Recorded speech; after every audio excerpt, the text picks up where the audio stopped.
అందరికీ నమస్కారం. Welcome to my channel. ఈ వీడియోలో ఇప్పుడే అందిన వార్త అండి. ప్రభుత్వ ఉద్యోగులకు రిటైర్మెంట్ ఒకటి రద్దు. దీనికి సంబంధించిన పూర్తి సమాచారాన్ని వీడియోలో తెలుసుకుందాము. వీడియో అయితే ఎక్కడెక్కడ స్కిప్ చేయకుండా ఎండ్ వరకు చూడండి. అప్పుడే ఇన్ఫర్మేషన్ పూర్తిగా అర్థమవుతుంది. వీడియో చూస్తున్న ప్రతి ఒక్కరు వీడియోకి లైక్ చేయండి ఫ్రెండ్స్. ఈ వీడియోని తోటి ఉద్యోగ మిత్రులతో అయితే షేర్ చేయండి. కొత్తగా మన ఛానల్ చూస్తున్న వారు సబ్స్క్రైబ్ చేసుకోకుంటే వెంటనే మన ఛానల్ అయితే సబ్స్క్రైబ్ చేసుకోండి. సో దీని ద్వారా నేను చేసే లేటెస్ట్ వీడియోస్ అన్ని మీ వరకు రీచ్ అవుతాయి. ఇంకా ఆలస్యం చేయకుండా మనం వీడియోలోకి అయితే వెళ్ళిపోదాము.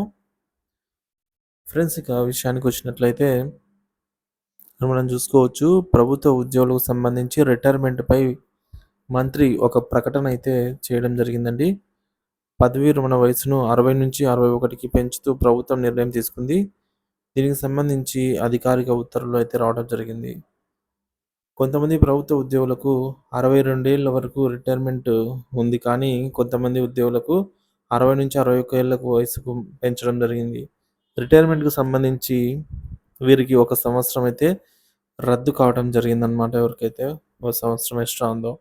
సో, ఈ మేరకు ఏపీ ప్రభుత్వ ఉద్యోగుల పదవీ విరమణ వయస్సును క్రమబద్ధీకరణ సవరణ బిల్లు ఆర్థిక శాఖ మంత్రి పయ్యావుల కేశవ్ శాసనసభలో బుధవారం ప్రవేశపెట్టారు. సో, దీనికి సంబంధించి సభ ఆమోదం కూడా తెలిపిందండి. నవంబర్ 1 నుంచి ఈ నిర్ణయం అమల్లోకి వస్తుందని కూడా బిల్లుల్లో పేర్కొన్నారు.